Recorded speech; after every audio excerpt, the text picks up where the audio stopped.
been almost 6 years since Hurricane Katrina struck District 6840. And it was such a gut-wrenching experience to be here basically bearing witness to the destruction of the place I called home. And I saw my town, Bay St. Louis, Mississippi, virtually flattened. The home where I grew up on the beach destroyed. I saw people I knew die. My late husband, D.H. Short, within 2 weeks had met with Rotarians who came down to Pass Christian to check on us. Rotarians were the first people on staff that came down to work with us. And he spent the next 4 years rebuilding the town, raising over $1,900,000 to build homes, furnishing 2 dump trucks, playground, library system that we have there now. He visited 122 Rotary clubs in 3 countries during his lifetime. And looking at the documentation, we had over 21 districts and over 122 Rotary clubs come to our aid for the little town of Pass Christian, a club that was originally 26 members, after the storm was 6 members, and we did it all for the little club that could. It is truly a myth that after disasters like this, that violence and chaos prevail. I mean, researchers have actually found that that is the exception, not the rule. Through all that devastation, through all of that, what many of us witnessed were unbelievable acts of kindness from one individual to another, watching the walls that separate us through race, through geography, through class, just melt away as we lifted each other up out of the water, figuratively and literally.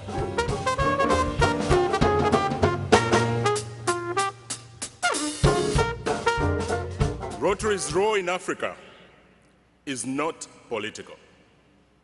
It is practical, and it is humanitarian. As we move on into the 21st century, I want to implore our cooperating partners to understand that we Africans are reliable. We Africans are energetic. We Africans are trustworthy. And there is no better place for our Rotary partners to put their faith and money than in Africa. For many people in Africa, the light at the end of a tunnel is not a star. It is a Rotary wheel. If Rotary offers so much of what young people are looking for, why aren't more of them joining? Why is it that only 2% of Rotary's membership are under the age of 30 and only 11% are under the age of 40? Well, perhaps it's because, number one, they don't know who you are. Now, although the Rotary wheel may be one of the most identifiable brands on earth, I would suggest that many, many young people have very little real idea of why Rotary exists and what it is that you do.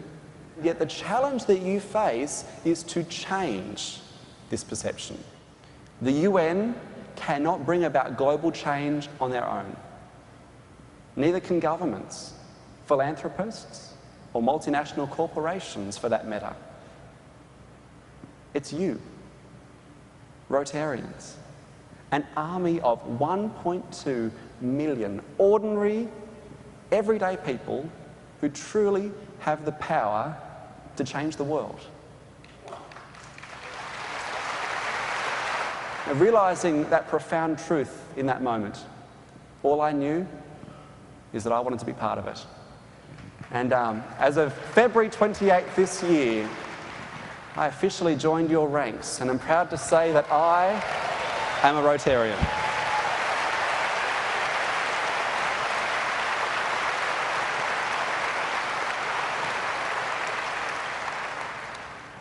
But that's not the point. The point is that I'm not alone.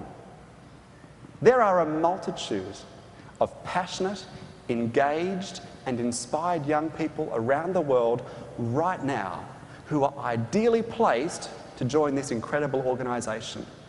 However, it is up to you to make sure they have the invitation, opportunity, and permission to do so.